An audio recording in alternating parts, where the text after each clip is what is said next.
It's that time of year when turkeys shudder and sweet potatoes run for cover.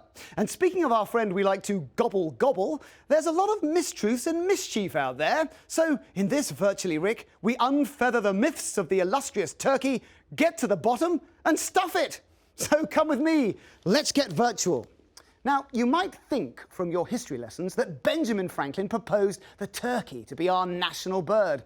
Actually, he didn't. He wrote a letter to his daughter about a badly drawn fraternity logo of an eagle that looked like a turkey. He wrote that it was a more trustworthy bird than the eagle itself, who he believed it to be of bad moral character. His thoughts were nothing to do with the great American seal, which had already been designed years before. So stick that in your roasting pan. The turkey, not the eagle, because there's obviously not much meat on it. Ugh, gross. Okay, so let's fact you up turkey style. Can they fly? Yes. Well, not this one. It's a domestic one. The ones that sit on your plate are actually very top heavy. They'd need a rocket pack to get those giblets airborne. The wild ones can fly up to 40 or 50 miles per hour, but only for 100 yards.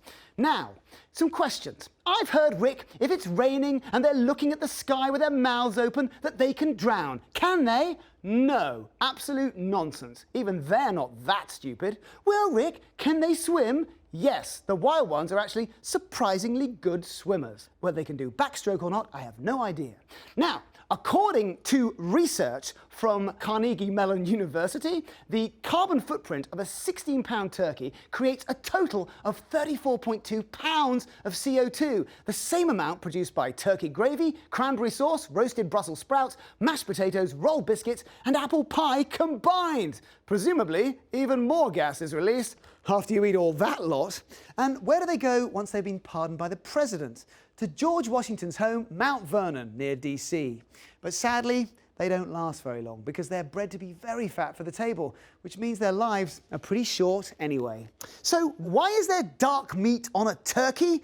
Well, it's in the wings, drumsticks and thighs, the parts of the turkey that are more active and need more oxygen from the blood, which is why it's darker. How many stomachs do they have? 2, because they don't have teeth, so it's a 2-step process to break down the food it eats. Now, the absolute classic, does eating turkey make you sleepy? Well, no. That's an old wives' tale. You'd have to eat an entire turkey for it to hit you. It's more likely that you're sleepy because you tried to eat 3 platefuls of trimmings and a sweet potato pie as well. It's a carb attack. So, are they fast? Well, the wild ones, yes, because they can run 12 miles per hour, especially if they're being chased by someone with a chef's hat.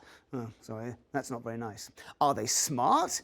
Yes, actually, they can visualize their territory and can also recognize other turkeys by their sound.